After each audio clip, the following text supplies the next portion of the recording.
Let's do another hot take. This is the shift knob. It's no longer together. It was only being taped together.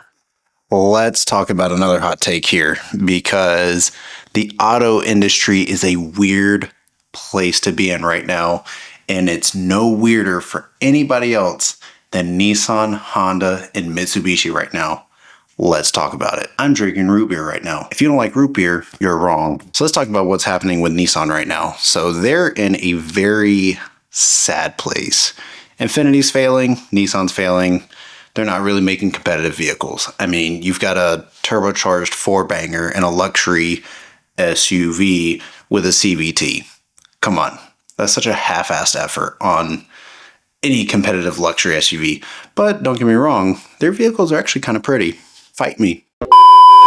Nissan, on the other hand, they're trying to revitalize their whole lineup right now. They got away from the CVTs in the Pathfinder.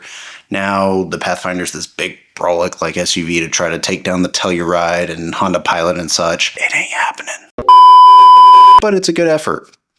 Now, right now, Nissan, Honda, and Mitsubishi have come out and publicly said that they are going towards a merger, which this can mean one of a few things. One, you might have unreliable Hondas. Two, you might have really reliable Nissans.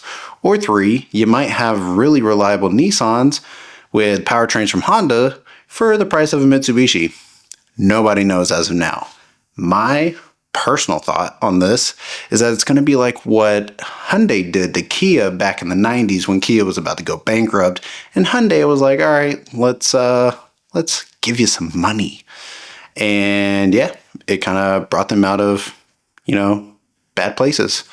So, I mean, my honest take is this. I think Honda and Nissan together can be an absolute monumental shift in the automotive segment, just because Nissan makes cars with character as far as design goes, right? They don't make boring looking vehicles. I don't think some of them are pretty, to be honest, but they're not boring. They're not cookie cutter.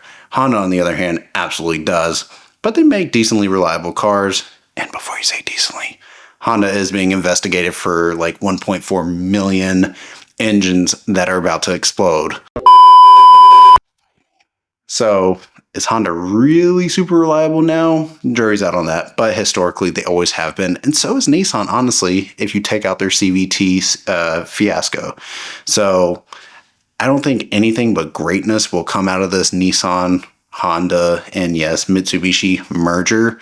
I think Mitsubishi's kind of grouped in there just because they're grouped with Nissan. But overall, I think it's going to be really great. And Nissan honestly needed it because they need a paradigm shift in their whole brand. And I think Honda is the brand to do it.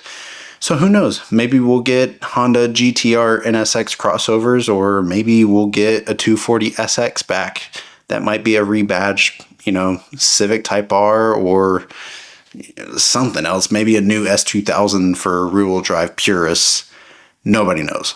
But until then, we're just going to wait and see what Honda and Nissan and Mitsubishi do. But in the meantime, I personally think it's going to be really good.